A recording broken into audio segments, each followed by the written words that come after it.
ছাপাখানায় ঘাপটি মেরে থাকা পতিত সরকারের দোসরদের কারণে পাঠ্যপুস্তক পেতে দেরি হচ্ছে বলে অভিযোগ করেছেন জাতীয় শিক্ষাক্রম ও পাঠ্যপুস্তক বোর্ড এনসিটিবির চেয়ারম্যান AKM রিয়াজুল হাসান। তবে অভিযুক্ত ছাপাখানার মালিকরা বলছেন দেরিতে কাজ দেয়া আর কাগজ সংকটের কারণেই এই বিলম্ব। বিস্তারিত জানাচ্ছেন মামুন আব্দুল্লাহ। কবে নাগাদ শিক্ষার্থীরা সব বই হাতে পাবে তার সুস্পষ্ট তথ্য নেই শিক্ষা উপদেষ্টার কাছে।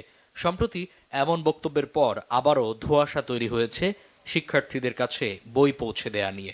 কবে নাগাদ সবাই সব বই পাবে এটা আমি জানি না। এনসিটিবির তথ্য মতে নতুন শিক্ষাবর্ষে 4 কোটির মতো শিক্ষার্থীর জন্য প্রাথমিক ও মাধ্যমিকে বিনামূল্যে বিতরণের জন্য 40 কোটিরও বেশি বই ছাপানো হচ্ছে। তবে সোমবার পর্যন্ত শিক্ষার্থীদের হাতে পৌঁছেছে মাত্র 11 কোটি বই, বাকি 29 কোটি। এনসিটিবির চেয়ারম্যান বলছেন এবার শতভাগ দেশীয় ছাপাখানায় মুদ্রণ, প্রিন্টিং ও প্রকাশনার কাজ চলছে। বেশিরভাগ প্রতিষ্ঠানই আন্তরিক হলেও এনসিটিবিকে বিপদে ফেলতে কিছু প্রতিষ্ঠান নানা অজুহাত দেখাচ্ছে বলে অভিযোগ তার। তাদের মধ্যে বিভিন্ন পতিত সরকারের মানে লোকজনও তো আছে। তারা হয়তো এরকম চেষ্টা করছে যে সরকার একটা বেকায়দায় পড়লে তাহলে এটা রাজনৈতিকভাবে একটা ফায়দা তারা নিতে পারবে, ভাবমূর্তি ক্ষুণ্ণ হবে অন্তর্বর্তীকালীন সরকারের। তাদের সমস্ত দাবি মেনে নেওয়া হয়েছে।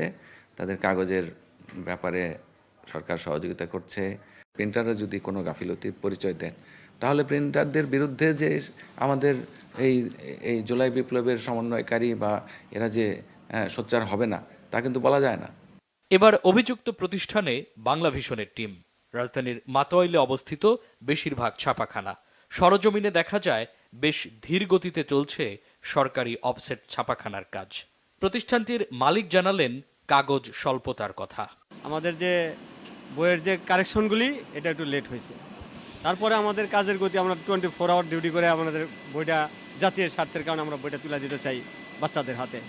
তবে পুরোদমে কাজ এগিয়ে চলছে মোল্লা ছাপাখানায়। ম্যানেজারের দাবি সময় মতো কাজ বুঝিয়ে না দেয়াতেই পিছিয়ে পড়তে হয়েছে তাদের।